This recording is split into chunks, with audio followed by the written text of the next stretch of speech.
Exams season ఇది. Exams వచ్చేసినాయి, intermediate exams start అయినాయి. March 14th నుంచి 10th ఎగ్జామ్స్ ఉన్నాయి. సో దయచేసి పిల్లలు ఎవరైతే ఉన్నారో పేరెంట్స్ కూడా సో ఎక్కువ ప్రెజర్ పిల్లలకు ఇవ్వకుండా వాళ్ళు ప్రశాంతంగా చదువుకునేలాగా అన్ని రకాల ఇవి ఫాలో అవ్వండి. సో పిల్లలు కూడా చాలా జాగ్రత్తగా ఎగ్జామ్స్ రాసే ప్రయత్నం చేయండి. ఓన్లీ ఎగ్జామ్స్లో వచ్చే మార్కులు అన్నది ఇక్కడ ప్రామాణికం కాదు. మనం ఆ చదువు ద్వారా ఎంత విజ్ఞానాన్ని, ఎంత జ్ఞానాన్ని మనం సాధించడం అన్నది ఇక్కడ పాయింట్. మార్కులే ప్రధానమైతే భవిష్యత్ ఏమీ ఉండదు. మార్కులే ఇక్కడ ప్రధానం కాదు. మన తెలివి ఆటోమేటిక్గా మనకి విజ్ఞానం పెరిగినప్పుడు ఎగ్జామ్స్ కూడా మంచిగా రాస్తాం, చాలా అద్భుతంగా భవిష్యత్తు ఉంటుంది. సో ఇట్లా ఎగ్జామ్స్ రోజు ఏం చేయాలి ఎట్లా అన్నది ఒక ఆర్టికల్ ఇక్కడ కనబడుతున్నది.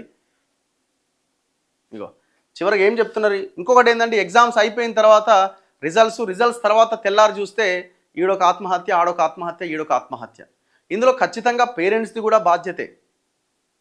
నీకు 90 రావాల్సిందే, 90 వస్తేనే 90% పైన వస్తేనే నువ్వు ఇంట్లోకి వస్తావు, లేకపోతే ఇంట్లోకి రావు అనగానే వాడు బయటనే సూసైడ్ చేసుకుంటున్నాడు.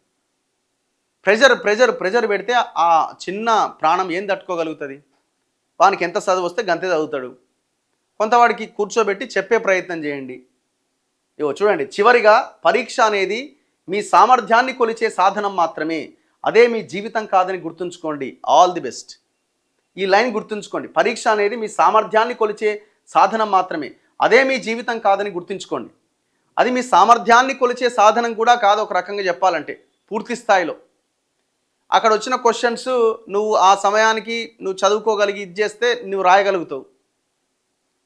సో మనం ప్రతిదీ ఒక దీంతో కొలవాల్సిన అవసరం ఏం లేదు. అది మీ సామర్థ్యమే అనుకోవడానికి ఏం లేదు. ఇప్పుడు కాకపోతే నెక్స్ట్ ఎగ్జామ్స్లో మంచిగా రాయడానికి ప్రయత్నం చేయాలి. రకరకాల ఫ్యాక్టర్స్ అందులో ఉంటాయి. మన మీద ఉన్న ప్రెషర్ ఇవన్నీ కూడా ఎగ్జామ్ రోజు ఎఫెక్ట్ చూపించినాయి అనుకోండి, ఎగ్జామ్ రాయలేకపోవచ్చు.